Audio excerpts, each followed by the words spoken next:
मैं लाल किला के फ्रंट में हूँ।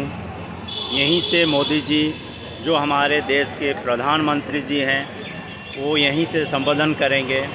तो मैं बोलना चाहता हूँ हमारे देश के प्रधानमंत्री जी को, जो आप नारा दिए थे बेटी बचाओ और Beti Padhao, make in India, digital India और जितना भी जो भी कुछ आप बोले थे, लेकिन वो कुछ सब कुछ में फेल्यूर रहे हैं आप मोदी जी। तो मैं आपको ये बोलना चाहता हूँ, लेकिन हमारी देश की बेटी कब अपना जान, अपना तन, अपना मन से खुले आसमान के नीचे घूम सकेगी।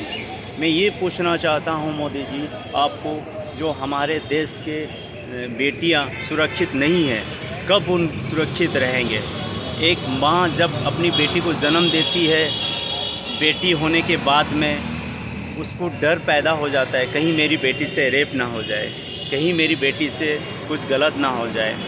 तो इसके लिए कब कब ऐसे कानून आएगा जैसे बेटियों के हक़ के लिए आएगा।